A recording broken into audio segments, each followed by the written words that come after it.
한국 여자 배구가 지난 몇 년 동안 써왔던 무대가 이제 완전히 바뀌고 있다. 리그의 흐름이 변하고 있다는 말은 자주 나왔지만 이번에 한국 배구 연맹이 개인 보상 한도를 3억 원 가까이 낮추는 결정을 내리면서 그 변화는 더 이상 흐름이 아니라 현실이 되었다. 이 결정은 단순히 숫자를 조정한 행정 절차가 아니다. 고액 연봉 시대를 지탱해온 여러 전제가 무너지고 있고 구단들이 선수 가치를 바라보는 기준 자체가 완전히 달라지고 있다는 신호다. 가장 큰 이유는 명확하다. 7억, 8억 원을 받는 이른바 프리미엄 스타들이 그 금액에 맞는 존재감을 경기에서 보여주지 못하고 있기 때문이다. 구단과 팬 모두가 알고 있듯이 프로스포츠에서 몸값은 경기력으로 말해야 한다.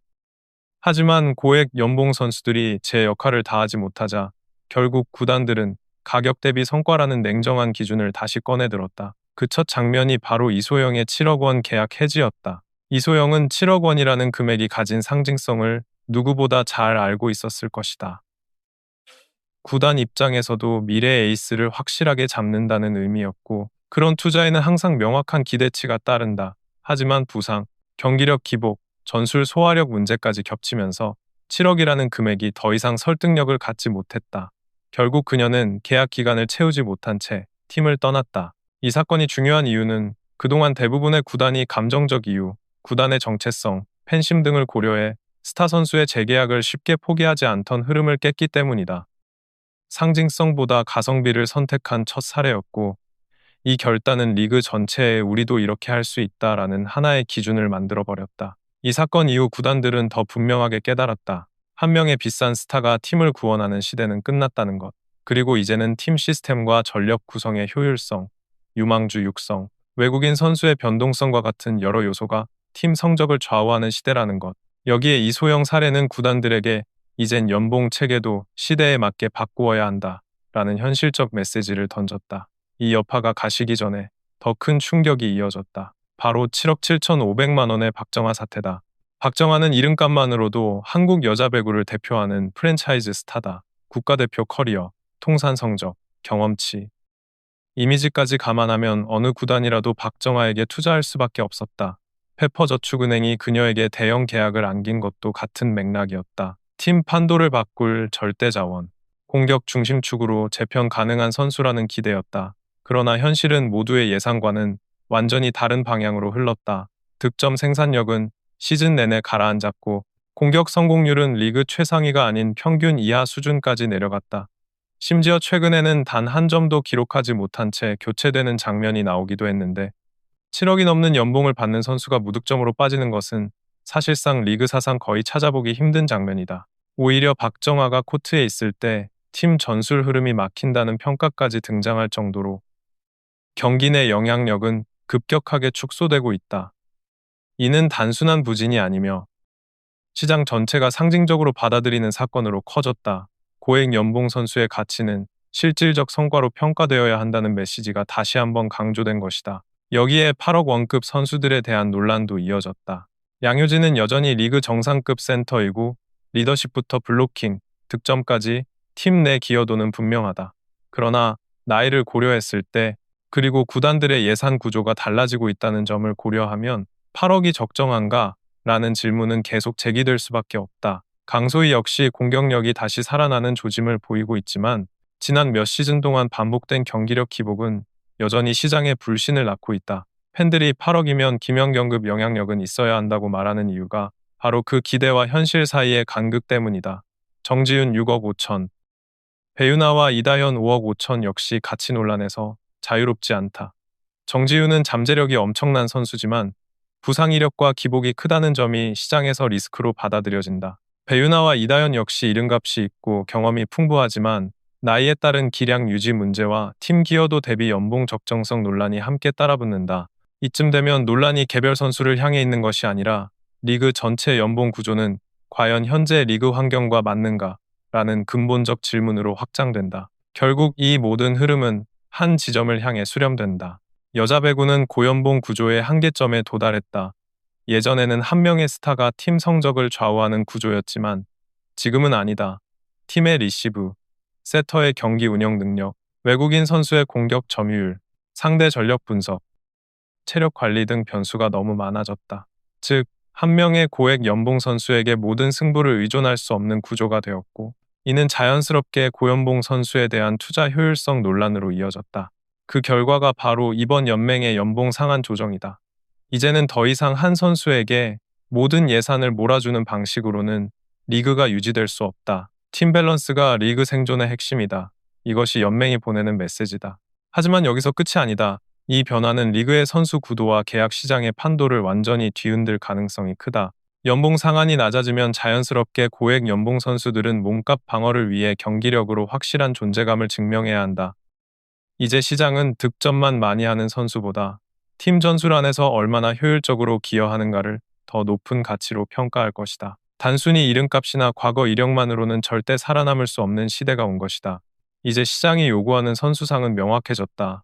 단순히 과거의 명성이나 팬층, 혹은 리그에서의 상징성만으로는 살아남기 어렵다. 팀 시스템 안에서 흔들림 없이 제 역할을 수행하고 경기 흐름을 만들고 위기 상황에서 안정적인 선택지를 제공할 수 있는 선수가 진짜 가치를 인정받는 시대다.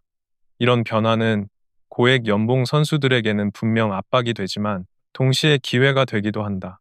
연봉에 걸맞은 퍼포먼스를 보여줄 수 있다면 시장은 다시 고액 계약을 열어줄 것이고, 오히려 경쟁이 더 공정해진 구조 속에서 선수의 실력 자체가 더욱 정직하게 평가받게 되기 때문이다. 연봉 상한이 줄어들면서 FA 시장 역시 상당한 재편이 예상된다. 기존에는 프랜차이즈 스타급 선수들이 시장에서 절대적인 영향력을 행사했지만, 앞으로는 팀이 반드시 필요로 하는 포지션별 전술 적합성, 나이 대비 성장 가능성, 체력 유지력, 부상 리스크 등이 계약의 핵심 기준이 될 것이다. 특히 외국인 선수가 팀 성적에 미치는 변수가 매우 큰 여자 배구 특성상 국내 선수들이 외국인과 어떻게 시너지를 내는지가 계약 평가의 또 다른 기준으로 부상할 것이다. 예를 들어 외국인 의존도가 높은 팀이라면 공격 점유율이 높은 국내 공격수보다 리시브 안정성, 수비 커버 능력, 세터와의 호흡을 우선시하는 선수를 선택할 가능성이 높다. 반대로 외국인 선수가 수비형이거나 고정적인 득점 능력이 적다면 국내 에이스의 역할이 더 커질 수도 있다. 즉, 이제는 누가 가장 비싼가 보다 누가 팀의 시스템을 완성시키는가가 시장 가치를 결정하게 된다. 또한 이번 연봉 상한 조정은 유망주들에게는 오히려 기회의 시대가 될 가능성이 높다. 최근 몇 시즌 사이에 신인급 선수들의 성장 속도가 매우 빨라졌고, 이들은 비교적 낮은 연봉으로도 높은 효율을 보여주면서 팀 전력에 큰 도움을 주고 있다. 구단 입장에서 이런 선수들은 리그 생존을 위한 핵심 자원이 되기 때문에 고액 연봉 선수에게 예산을 몰아주기보다 유망주를 육성해 장기적인 전력 기반을 만들 가능성이 더욱 커졌다. 이들이 리그에서 1, 2년 만에 핵심 자원으로 올라오는 흐름이 가속화되면 고액 연봉 시대가 더 빨리 종식될 수도 있다. 리그의 플레이 스타일 변화도 이번 연봉 구조 재편의 중요한 배경이다. 과거에는 압도적인 한 명의 에이스가 경기를 끝내는 구조였다면, 지금은 경기 흐름을 세터의 운영, 외국인의 점유율, 리시브 라인의 안정성, 블로킹 시스템 등 다양한 요소들이 나눠 갖고 있다. 예전처럼 에이스가 25점을 올리면 팀이 이긴다라는 공식은 더 이상 성립하지 않는다. 오히려 에이스가 많은 점수를 올려도 리시브가 무너지고 운영이 흔들리면 팀은 쉽게 질 수 있다. 이런 구조에서 고액 연봉 선수가 절대적인 영향력을 증명한다는 것은 과거보다 훨씬 어려워졌다. 이는 곧 연봉만 높다고 절대 자원이 되는 시대는 끝났다는 의미다. 그렇다면 미래의 여자 배구는 어떤 방향으로 흐를까? 우선 연봉 상한이 줄어들면서 각 팀은 더 균형 잡힌 전력 구성을 목표로 할 것이다. 공격수, 센터, 리베로, 세터 모두가 어느 정도의 안정성을 갖추어야만 시즌을 버틸 수 있는 시대가 왔기 때문이다. 특히 리그 전반에서 리시브와 수비 안정성을 중시하는 흐름이 강화되고 있어 수비에서 흔들리지 않는 선수들은 앞으로 시장에서 훨씬 높은 가치를 인정받을 가능성이 크다. 반대로 공격 점유율만 높은 선수들은 경기력 기복이 발생할 때마다 더 큰 비판을 받을 수밖에 없는 구조가 된다. 또한 중장기적으로는 한국 여자 배구가 외국인 선수 의존도를 어떻게 조절하느냐에 따라 리그의 새로운 표준이 정해질 것이다. 외국인 선수가 압도적인 역할을 하는 팀과 상대적으로 국내 선수 비중이 중요한 팀의 경쟁력 차이가 더욱 두드러질 수 있다. 이런 상황에서는 국내 선수 연봉이 자연스럽게 조정되고 고액 투자가 필요한 포지션과 그렇지 않은 포지션이 명확하게 나뉘게 될 가능성이 높다. 예를 들어 강력한 외국인 스파이커가 있는 팀은 국내 공격수의 연봉 가치를 낮게 평가할 수 있고, 반대로 외국인 블로커나 수비형 선택지를 가진 팀은 국내 에이스의 역할을 확대해 그 가치를 다시 끌어올릴 수도 있다. 이번 변화가 리그에 가져올 가장 큰 효과는 결국 효율성의 시대가 열린다는 점이다.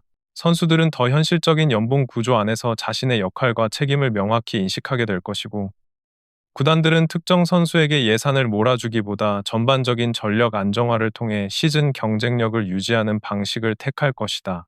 팬들 역시 단순히 스타 한 명에 의존하는 팀이 아니라 조직력과 시스템으로 승리하는 팀에 더 큰 신뢰를 보내게 될 것이다.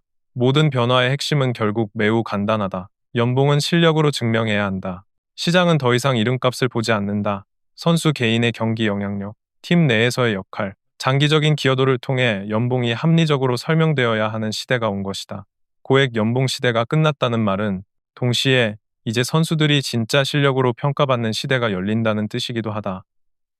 앞으로의 한국 여자 배구는 그 변화 속에서 어떤 새로운 스타가 등장하고, 어떤 선수가 생존하고, 어떤 팀이 시스템 혁신을 통해 경쟁력을 만들어낼지 매우 흥미로운 장면들을 만들어낼 것이다. 이제 중요한 것은 누가 가장 비싼 선수가 아니라 누가 팀을 가장 많이 성장시키는 선수인가 하는 질문이다. 그리고 이 질문은 앞으로 수년간 한국 여자 배구의 기준이 될 것이다.